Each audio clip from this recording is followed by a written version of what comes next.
It'd be Memorial Boulevard. Yeah. So perhaps from a design perspective, if we start to think about that, maybe is that being front place to celebrate the entry to downtown, that might cause us to tweak the boundaries here a little bit. So I think we could spend quite a bit of time doing it, but I think if you give us a shot and come back to you with a map that's got some lines on it, that might be a good spot.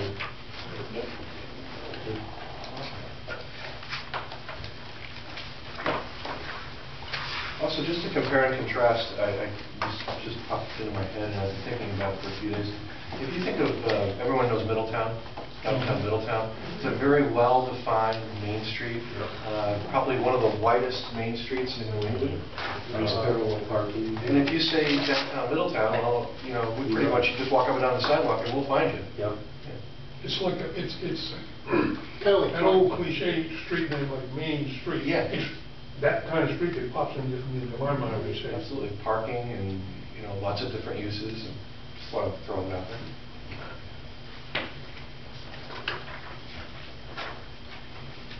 On page 22 and 23 is a discussion which I've created here, which I think might benefit the plan, that talks about some of the strengths of downtown and provide a foundation for future revitalization. And some of the characteristics of successful downtowns include things like a critical mass. We've got activities going on, enough things it's not a single purpose trip that people will stop and visit on a number of destinations, a mix of uses, unique attractions, certainly a pedestrian orientation, a gathering space of some type, sense of place, streetscape improvements, an appropriate scale that, again, contrast between, let's say, a place like Litchfield and a place like Manhattan. The question is, what's the right scale for a place like Bristol? Appropriate building character and design, appropriate programming of activities, and then also, I think one of the things that's in the current plan, which I think is valuable for us to talk about continuing, is this investment philosophy. The downtown isn't like a garden, you just plant something and let it go. I think downtown is the type of thing that does need to be tended to and weeded, et cetera, and to succeed. investment in the future Yeah. for the entire state. Investment in the future. And so I think that the text on page 22 and 23 is to talk sort of in an aspirational way about the types of things that do make for successful downtowns, that can also make for a successful downtown Bristol. Anything in here anybody have any questions about, or anything jump out at you, anything you think needs to be added, deleted? The investment philosophy to me. I'm all for, I understand that, all public and private expenditures are for an investment. But considering that Renaissance wants $6 million to help do this with us, or $12 million, $28 million, whatever it was, whichever one we go with.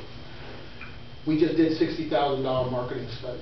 We do not have the money to put that marketing plan in place, which helps do what we're trying to do. But we will have the money to build Renaissance, but Renaissance needs the marketing to help us do everything else too. If we don't have the money to market it, it's kind of an investment that we're kind of like tossing in the wind, hoping it lands where it's supposed to. You have to have marketing to make something work. If it doesn't work, marketing does nothing. And we don't have it. We spent $60,000, and it was in the Bristol press, and I've heard a couple people talk about it. We don't have the money or the funds to put the marketing in place, and that is going to be critical to getting anything to come into the city. So if we spend the money on Renaissance or anything else, but we can't market it, what good did it do to us? Well, other things may languish that do need proper attention in the city. And I think that I try to be very cautious, because I think this is a discussion that needs to play out a little bit, is not to get caught up in what Renaissance asked for, or anything else. But I think but they're if Renaissance was to walk, the Renaissance wants to say they can help bring us. I know that they do. And but without the marketing. Again, I think. But if we're to plan this is a bigger picture. This is not about Renaissance. No, this is It's- about funding for the future of Right. the downtown area. So I think you gotta, I think your point about marketing is well taken, and as you were talking, I'm thinking that perhaps somewhere in here, maybe as part of appropriate programming, that part of the success of any community and its downtown is marketing. So that may be so not just simply programming stuff. Yeah. Even if you do nothing else, if you don't help to market not just not just the whole community, but your downtown, Yeah. it's that much harder And that's- to get people to come We're in. really trying to reference Renaissance. Oh, no, okay, but- there. yeah. And anything we do Right. has to have a marketing. People, component right, To and base it all I on. think that's a really good point, that really needs to be recognized in here.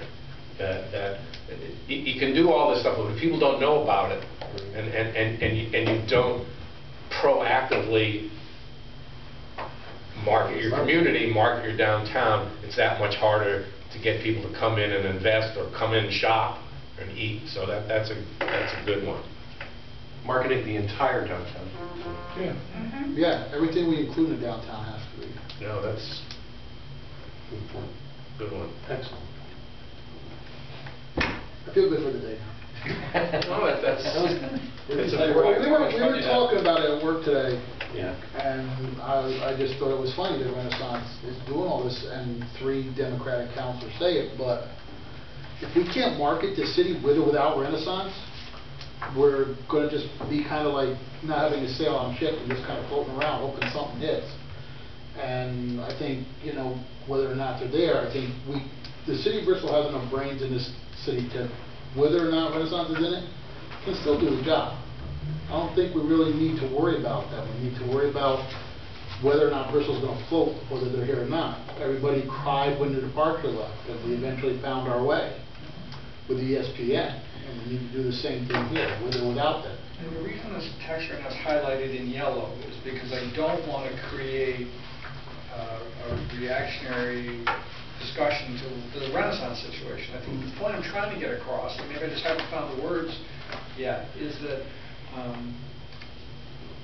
if we don't invest something in our downtown, we're going to be left with everything that we have right now, and people have indicated that they'd like to have more. So whether it's creating a public space, as there's been discussion about, or even a sports field, or any other type of activity downtown, it's going to involve the city investing something. We should make wise investments in our downtown, Yeah, good. not any investment. Because if their study is right and investors just don't want to invest, well, maybe the city needs to invest first to show those investors that it's worth.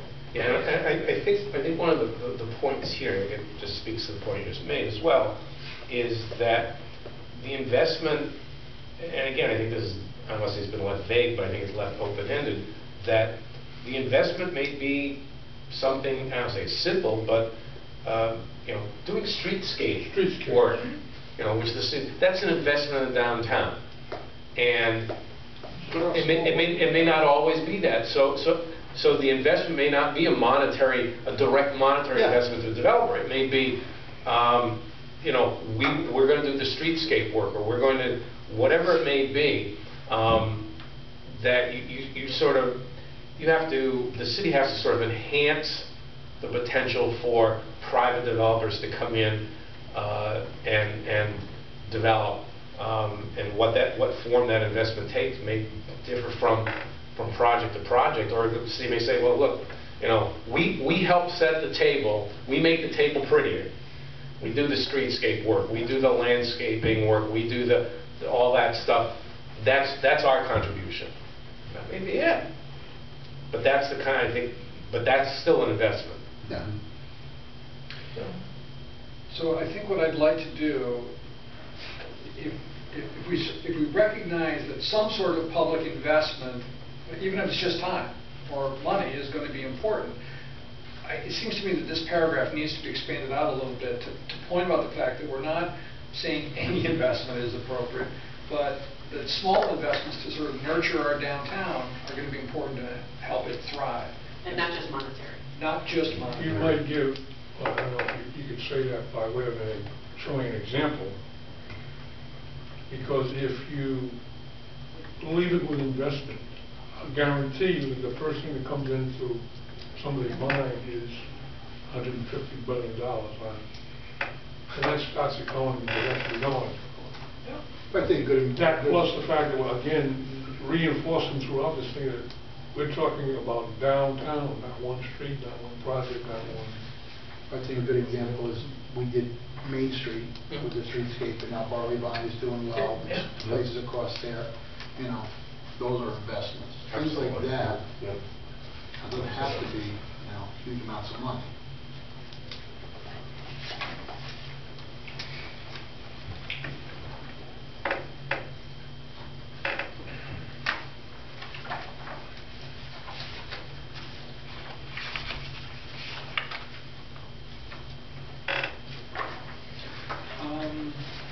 So again, I think this is a goal for the 2000 plan, recognize and promote downtown Bristol as the center of governmental, institutional, commercial, and office activity in the city, and then the policies that follow that.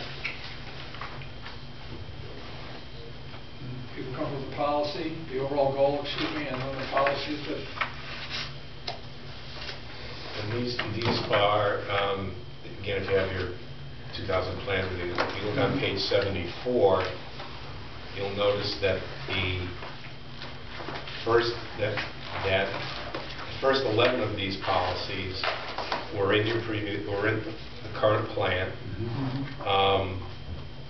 One of them has been moved, and number 12 in the booklet is also a relocated policy from page 68. So these are policies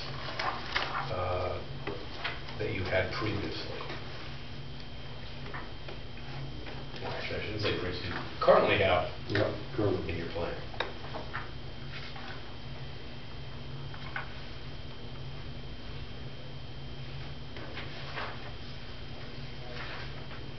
Adaptive reuse, very important.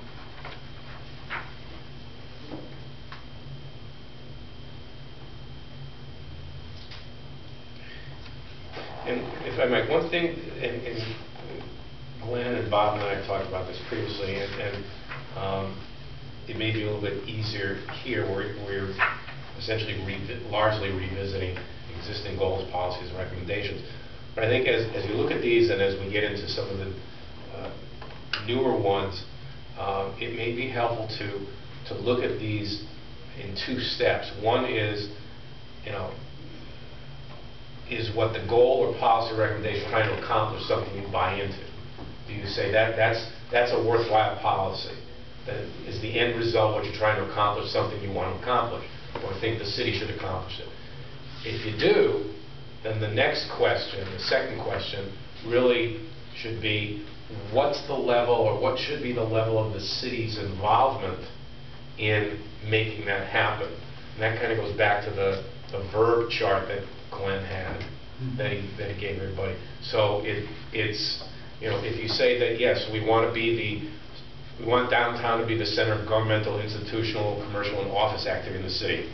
If you buy into that, then well, what's the city's level of action, its level of activity to make that happen? Do you just stand on the sidelines and go, we encourage it, or do you want to be more proactive and a little more proactive and promote it? Do you want to support it? So again, it gets back to all the verbs. So I think if you think of these goals and policies and recommendations that way, it may make it a little bit easier to sort through them again, especially some of the newer ones. If we think that's a worthwhile policy, for example, and if we do, what should the city's level of involvement be to make that happen, or to see that it happens?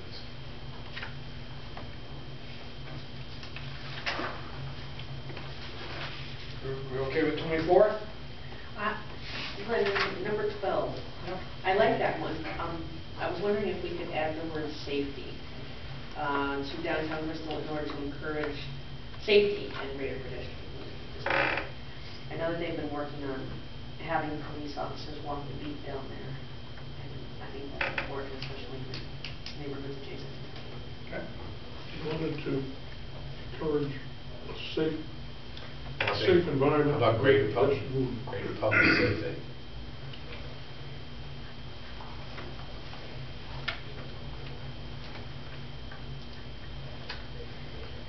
So Joe, do you see this as not just simply fixing the physical, I mean, obviously it's intended to fix the physical plan of the lighting and the silence, but not just so people can move around better, but they feel Yeah. safe? Move around safer. Okay. Generally, the more people on the street, the safer it is. It's true. That's why when you encounter a pickpocket, the first thing you do is yell. So, You yell, somebody stole my wallet? Is that what you hear?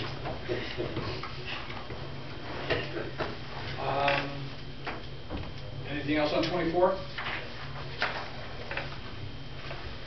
Page 25, there's two goals here. Number one is reinforcing the appropriate mix of uses in downtown Bristol. I think that's important, that's sort of overall mixed-use setting. And also increasing the cultural, entertainment, and recreational opportunities in downtown Bristol. I think these are important as well. Policies, again, really haven't changed. They're just being organized under goals to hopefully make them clearer. And again, if you look at page 67 of your current plan, you'll see many of these goals and policies on that page. I do want to bring up one of them. Bob and I talked about this one today. And I think it's potentially the source of some controversy.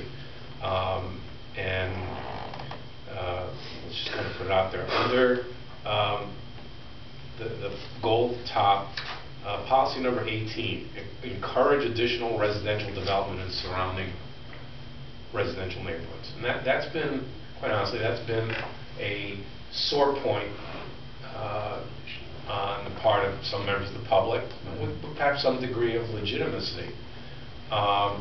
It is a recommendation or a policy from the 2000 plan. If you look again on page 67 under reinforce the current mix of uses, the last bullet point, encourage additional residential development in the surrounding neighborhoods.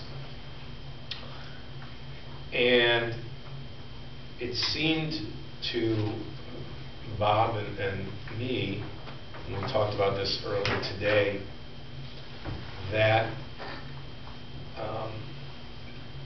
perhaps a more appropriate, we haven't talked earlier about it, but perhaps a more appropriate policy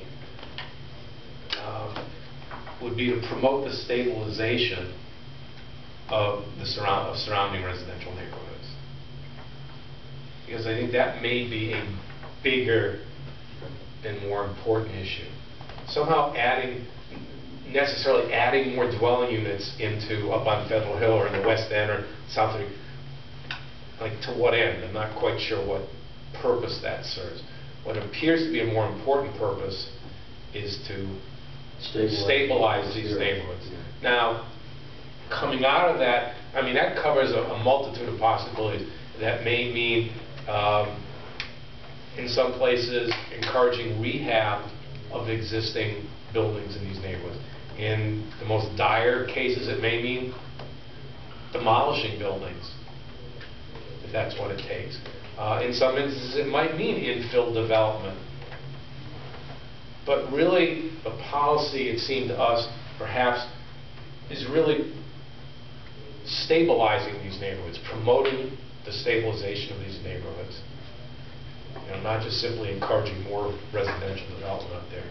I have to agree with Alan and Robert. I think that the discussion we had as part of the residential section of the plan was about preserving the integrity and stability of residential neighborhoods, and this is in the downtown section talking about non-downtown areas. I think Alan and Bob are right. We should take out 18 and rely back on our text we had in the residential section where we talked about what our goals were in preserving and enhancing the integrity and stability of residential neighborhoods. So I don't think that belongs here.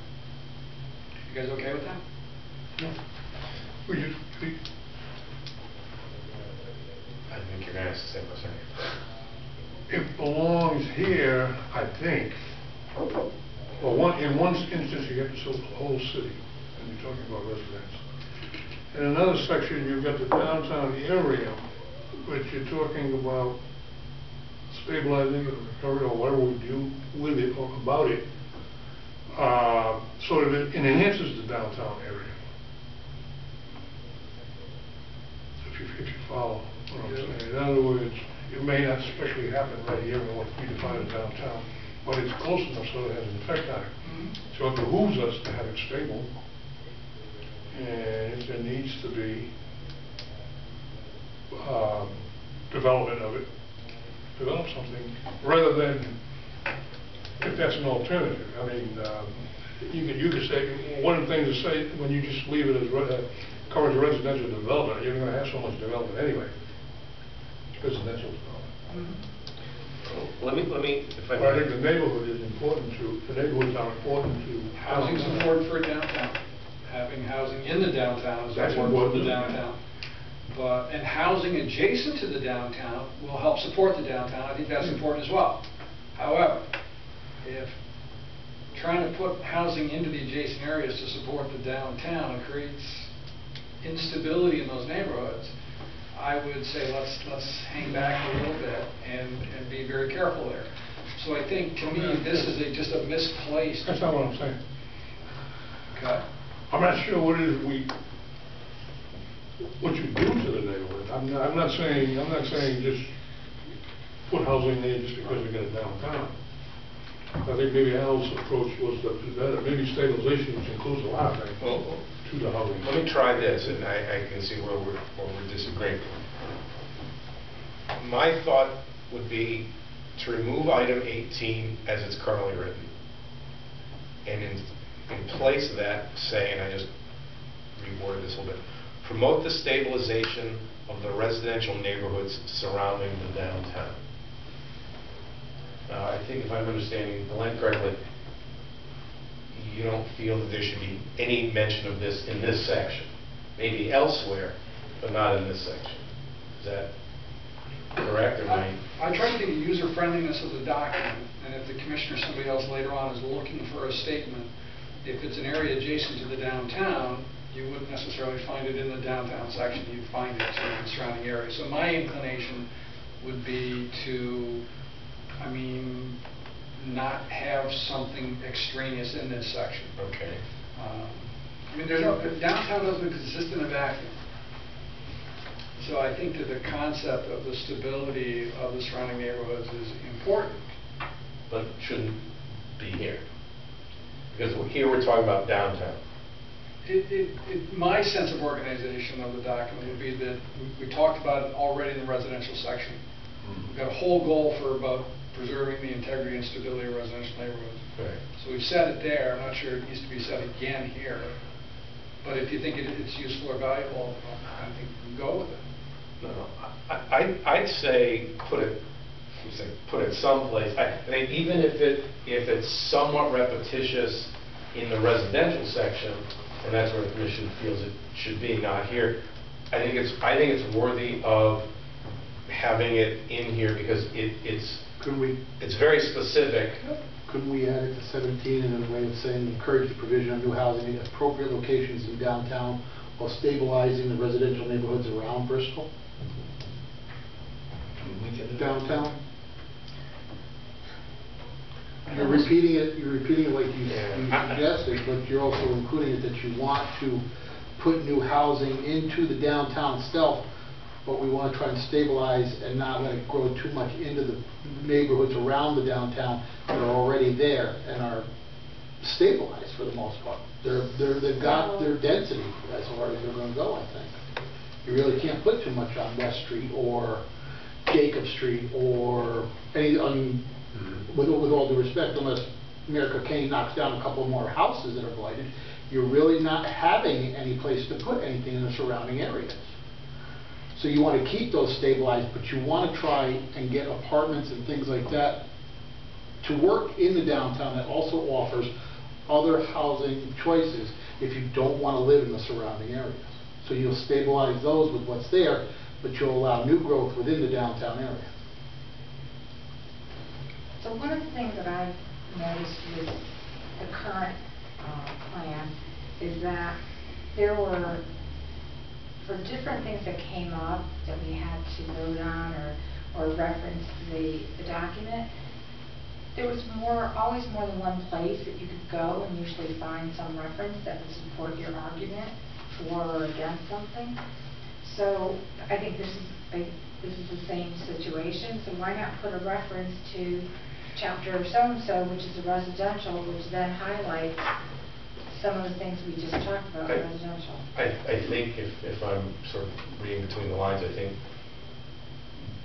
Glenn's approach to the new plan is to make it clear what section you go into to find, Right. as opposed to having to look in 2 or 3 sections. Again, I think if you view this section as really focusing on downtown Bristol, then it may well be that this policy to promote the stabilization of residential neighborhoods surrounding downtown Bristol perhaps is most appropriate in the housing section. I would see it as, even though there may be a broader policy that says the same thing, I think this one is perhaps more important, I would say more important, maybe worthy of getting its own policy because it's very specific to an area. It has to do with the area immediately around the, surrounding the downtown. That's right. Well, for that argument, though, we talk about the same residential issues going up on Route 6, not to let commercial off of Route 6 encroach on the residential neighborhoods along that corridor. Right. So why is I understand how important downtown is. I'm not trying to diminish that. If you look at that logic, it's for me, it's the same as the neighborhood. There is in both. It's just where is it located? There is in both areas a relationship between the immediate area we're discussing and the residents. And we mentioned it in that way, not encroaching on them. We mentioned housing. Down here, we're mentioning another aspect of the residential area as it relates to downtown. I don't know, if that's a little redundancy in terms of strictly the subject of residential, I don't think it does any harm to put it. I'm a math guy. If you flip to page 10.4, just, What page, you know, I'm sorry? I'm sorry, it's figure 10.4. Just kind of helps with to have it in front of us, I think, to visualize it. Everyone's talking about different streets and stuff. Just sort of a throw that into the discussion.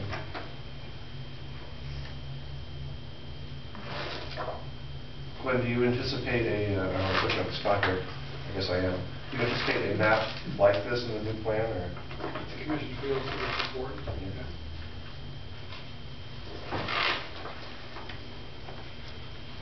Well, I think in order to move the conversation forward, my sense is that the commission is in agreement that the policy 18 that's here should come out, and that somewhere in this plan there should be a policy to promote the stabilization of the residential neighborhoods surrounding downtown Bristol, and then we'll figure out where it ends up.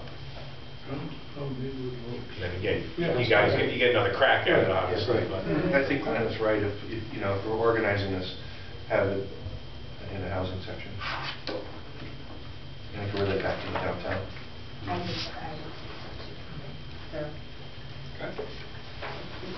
Anything else on 25?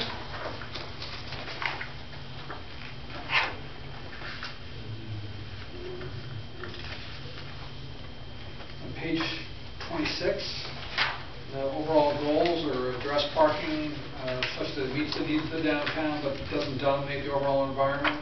Policies are organized here. And then also the other goal is to promote the establishment of public spaces to enhance the downtown. I was confused about number 25.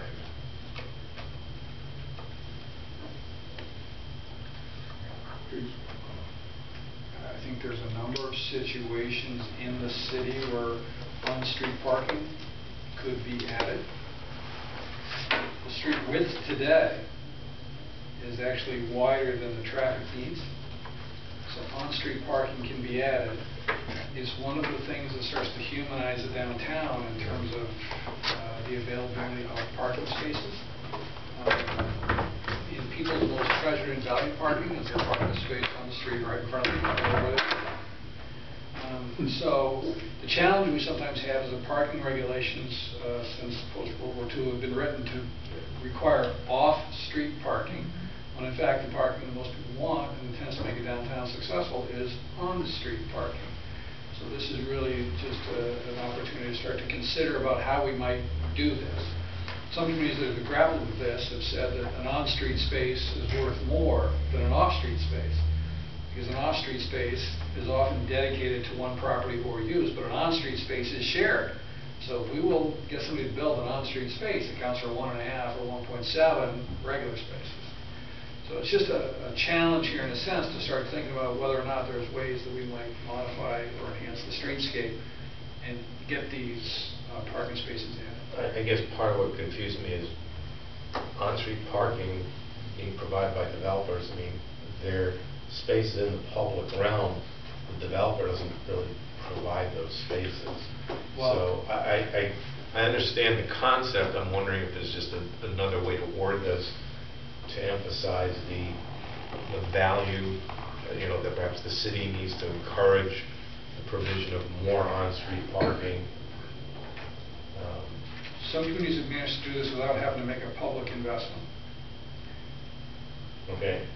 So the issue is the developer does the streetscape improvement in front, and actually, depending on the way the drainage goes, does it drain to the curb? Do they actually pick the parking space up? How do they actually get this? And the conversion of the public street from a travelway to a parking, and the street bump out or the brick sidewalks, the curbs, etc., don't have to be, because it's in the public realm, doesn't have to be a public expense. Yeah. But I'm all about trying to make wording here that works. So if you have thoughts on how to word that. Well, I only get to the point of putting a question mark. Well, I'm going to put an exclamation mark next to mine. Well, again, I think if the commission, is in agreement on the concept, then we can try to We word don't have to get this something. specific. I mean, I think that one of the eighth wonders of downtown, eight wonders of the downtown world, is on-street parking. Sure. So I think we can actually stop the sentence and say, consider ways to allow and encourage on-street parking, period. Mm-hmm. And because I think that... On-street parking spaces. Okay. Again, we can wordsmith that. But I agree with you that one of the things that the zoning commission has talked about and looked at just briefly, but something we need to get back to with them is the parking standards in downtown. And one of the things that the zoning commission has done, I think you've been aware of it, is to reduce the amount of required parking, the amount of off-street parking, to encourage larger buildings and less of a lot having to be taken up with parking. What we don't address in the zoning regulations is the fact that off-street parking should in some way, shape, or form be able to be counted as part of a developer's parking spaces. And I think what some communities do is they really drop way down the minimum parking requirement with the implicit understanding that there's on-street parking, or there are municipal parking lots or parking garages. But another approach would be that you add something in your regulations which basically says that the developer is allowed to count a certain number of on-street spaces in front of their property or within 100 feet of their property as their spaces for the purpose of calculating parking. So I think it's an idea we've toyed with. I think it's something that we perhaps need to look at further. I think having something in the plan that encourages that, I think would go a long way towards helping make that happen.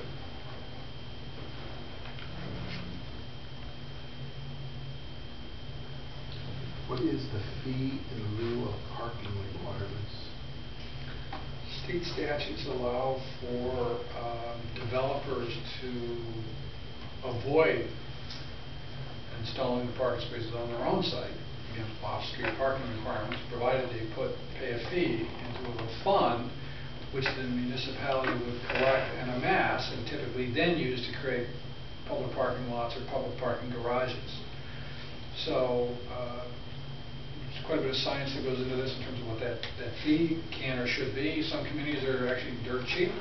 It's cheaper to pay the fee than it is to build the parking space on the ground. There's other places where they charge it sort of really kind of what the market rate is. As it would to accomplish what it's supposed to. Well, I think it starts to bring in issues sort of something like a parking authority or somebody else who's focused really on the parking.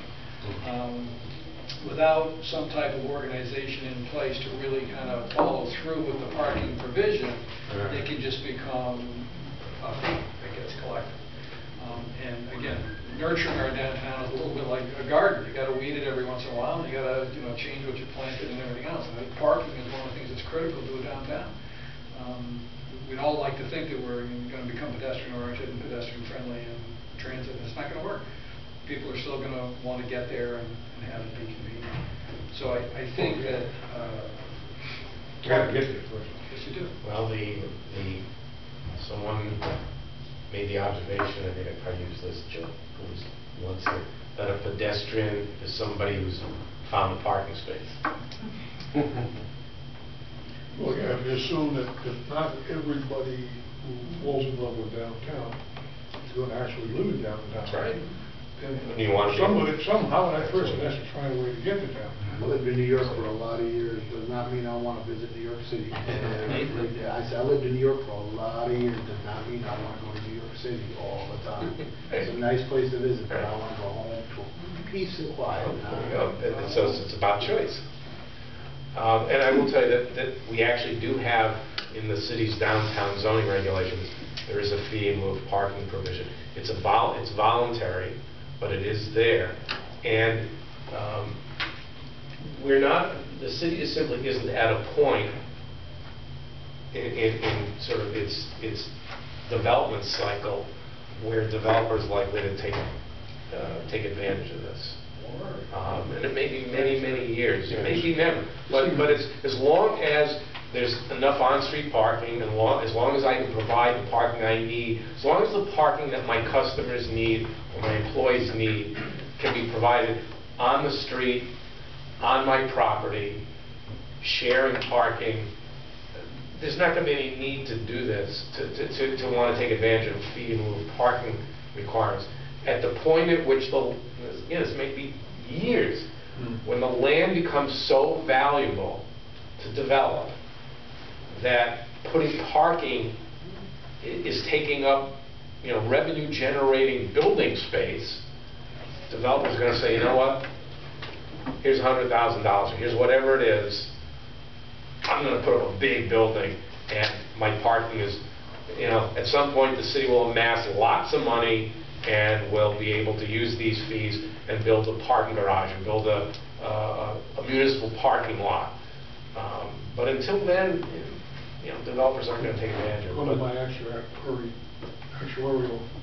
calculations, I'll never live to see it.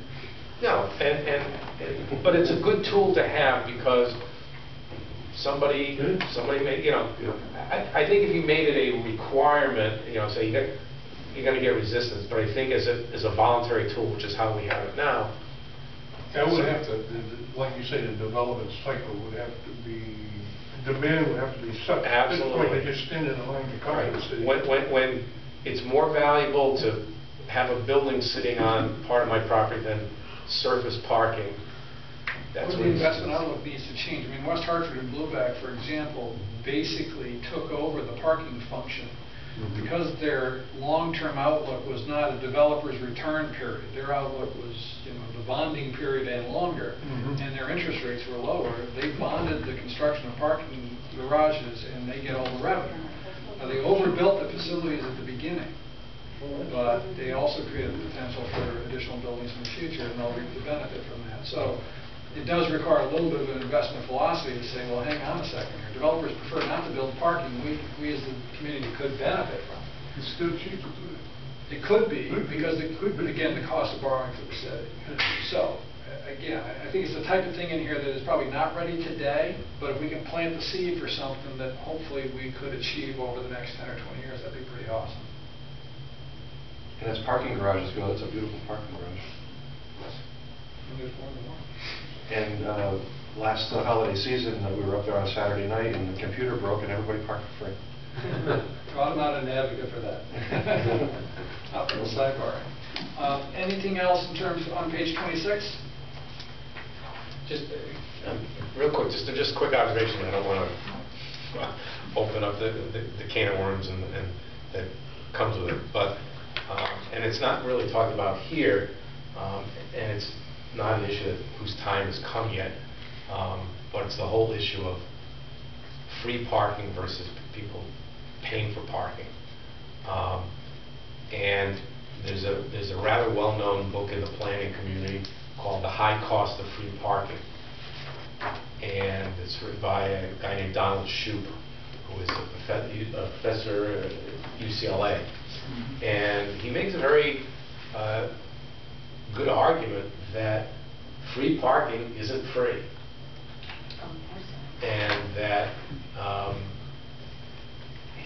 that in your, especially in your downtown, charging for parking helps create turnover, which is better for businesses. It does a lot of things, whether it's by parking meters or in a parking garage. And I think one of the challenges Bristol is going to have in coming years is, how do you go from people being able to park anywhere they want for free? Is the demand going to ever get so great that all of a sudden you're going to start charging for parking, and what's the blowback going to be? That's a tough issue. Again, we're not going to resolve it tonight. Your plan probably isn't prepared to start talking about it, but it's an issue that's a tough one. It really is the whole issue of how you handle parking and charging for it. What value it has, fine, But as long as I can drive into a downtown and park anywhere for free, or park, in free parking spaces, people are not going to pay for it. If free anything comes first, Sure. you have the same problem. The book is fascinating, though, because what they found was that when they took the parking revenues and they channeled them into revitalization of the business districts, and their target vacancy rate for parking spaces was between 5 and 10%, which means 1 out of 20 or 1 out of 10 parking spaces was actually available. It was really the sweet spot. So they would try to actually create the appearance of demand because parking wasn't readily available. But then they charged for it to the point that they created this 5 or 10% vacancy rate and adjusted it. And it actually turned out to be quite successful. So I think the point here is that long term for Bristol, there's probably some opportunities here as well. Anything else on 26? 27 is a page, again, ensuring appropriate design and improvements to the downtown area. There's little doubt that the quality of the downtown experience is going to be critical to making downtown an attractive place. This just organizes the recommendations from the 2000 plan in terms of landscaping and streetscape enhancements, signage, and the design review process, etc. And then at the bottom of the page, again, was pulling out the text from the 2000 plan in terms of continuing to make investments of time and money and help people understand that downtown and building downtown is a long-term incremental process. And I felt that this text kind of was not buried in the 2000 plan, but it didn't kind of jump out at you. And I think putting this in a shaded box and saying, listen, we understand that this is going to take us some time, but I think it is an important principle for us in terms of growing the downtown in the future. 27. 28, again, is thought about long-term management. Continues to build on the concept of a long-term relationship between the public and the private sector. For downtown to thrive, the public realm has to be well done, well maintained, and also the private sector, the businesses and the activities that occur there need to play well with each other. Connecticut does have enabling legislation for what are called special services districts. or business improvement districts. And this is the way that property owners can get together to do additional things, additional amenities, common marketing, landscaping. I mean, Hartford for some time had the, I forgot the name of it, they were the red coats, but they were the... Guardian Angel? That wasn't the Guardian Angel. No, They were the guys who... They were like host something or... But they were like direction, thank you. Guides. They were guides and direction givers and other things like that. And essentially what happened was a lot of them were volunteered, but the cost of their uniforms and all the other stuff was funded through a business improvement district. So what a business improvement or a special services district is a way for individual businesses and property owners to be able to compete with malls and other places which are organized, that they can do common marketing and other issues like that, or they can fund fresh banners every season, if you will, that go on the light poles and things like that. So again, just sort of calling out the specific reference to the Connecticut statute for the special services districts as well. And I think if you read through this, really, in part speaks to your point about the need for marketing and promotion. That's, let people know. Anything else on the downtown? Are you comfortable that we've hit the highlights in terms of downtown? Anything else you think should be in here?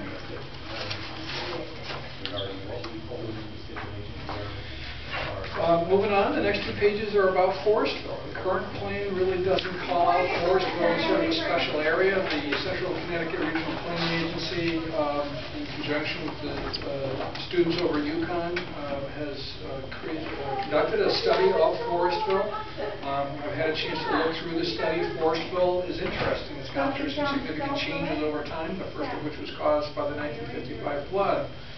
But interestingly, with the construction of the Route 72, primarily the traffic pattern in Forestville used to be east-west, because traffic would get off the highway and then they'd come down and snake through Forestville, right? Mm-hmm. Now, everybody's going on 72, so the traffic has gone from east-west to north-south, which is, it's almost like the tide changed or something. But Forestville doesn't get the traffic that it used to have, and it's an interesting situation, but it's also an interesting opportunity. So I think Forestville is if downtown is our center, our crown jewel, then Forestville is the next tier, if you will, in Bristol's overall community structure. So I think I would suggest to you that I think having a separate section in the plan on Forestville is useful. I think the overall goal on page 30 is about supporting and enhancing Forestville. And I picked up the recommendations that were in the draft Forestville study. I don't know who's going to end up adopting it officially, but I thought that these strategies and recommendations had been worked on by the Forestville Village Association and the residents of Forestville. And if this is their vision and it comports with your vision, then I think we have a harmonic convergence here. So, can I ask a question? Yeah. Wasn't there that study with UConn? What happened to that? It's the one This is you're That's the one referring you're to. talking about. That's what I'm talking about. Without getting into great detail, the people at the University of Connecticut who were involved in writing it had some personal issues, and it got delayed. The regional planning agency is trying to help wrap it up before they go out of business. You may recall that when it started, we had talked about it being adopted as an amendment to your entire 2000 plan, and now with this update, that may be unnecessary. In fact, I'm trying to arrange a meeting with the deputy director of the regional planning agency to see how we can help them wrap it up. But my guess is it'll just simply end up being their study, joint study of UConn's Central Connecticut RPA, and then this commission, I think, by incorporating some of the ideas of that into this plan, will have accomplished the same thing. That study will be able to stand on its own, and this can certainly, your plan can reference it, but I think it's just going to make more sense probably to just extract kind of the key ideas out of it and incorporate it into your plan this way. I think those have been involved. A lot of it's going to look familiar. the realignment of the intersection and trying to create more on and off-street parking, and again, trying to make the center of Forestville a more pedestrian-friendly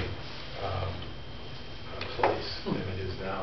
And the opportunity is probably much greater now because there's less traffic. There's less through traffic driving through that area. But it might be helpful to have a map of what Forestville is, and somebody kind of knows, but. No, I agree with you. Thank you very much.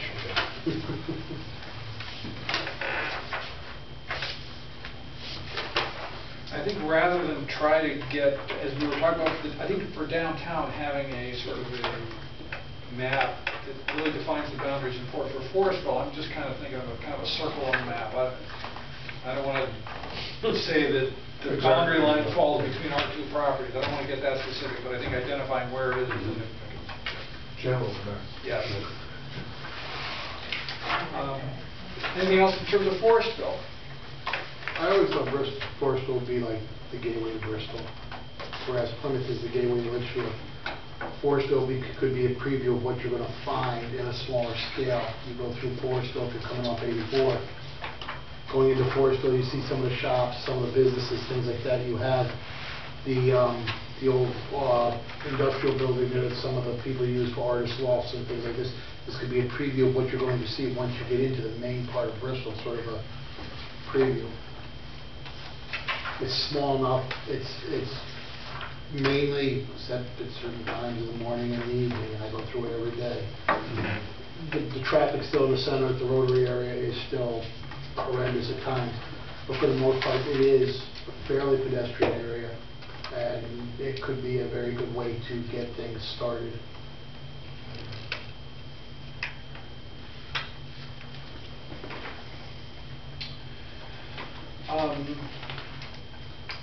The next two pages, pages 31 and 32, I've taken the West End study and encapsulated and distilled it down. The difference, though, between Forestville and West End is Forestville was sort of a summary, but on page 31 you'll notice the highlighted text here in yellow which says the West End study itself is hereby incorporated into this plan. So now this is the doorway, if you will, which will allow the Commission to embrace all of that. I didn't do the same thing in Forestville because it hasn't been officially embraced or adopted by anybody. So I tried to pick up the summary, but not bring in something that you guys didn't work necessarily. Forestville Village Association, they like their own little autonomy. I think that's probably a fair statement.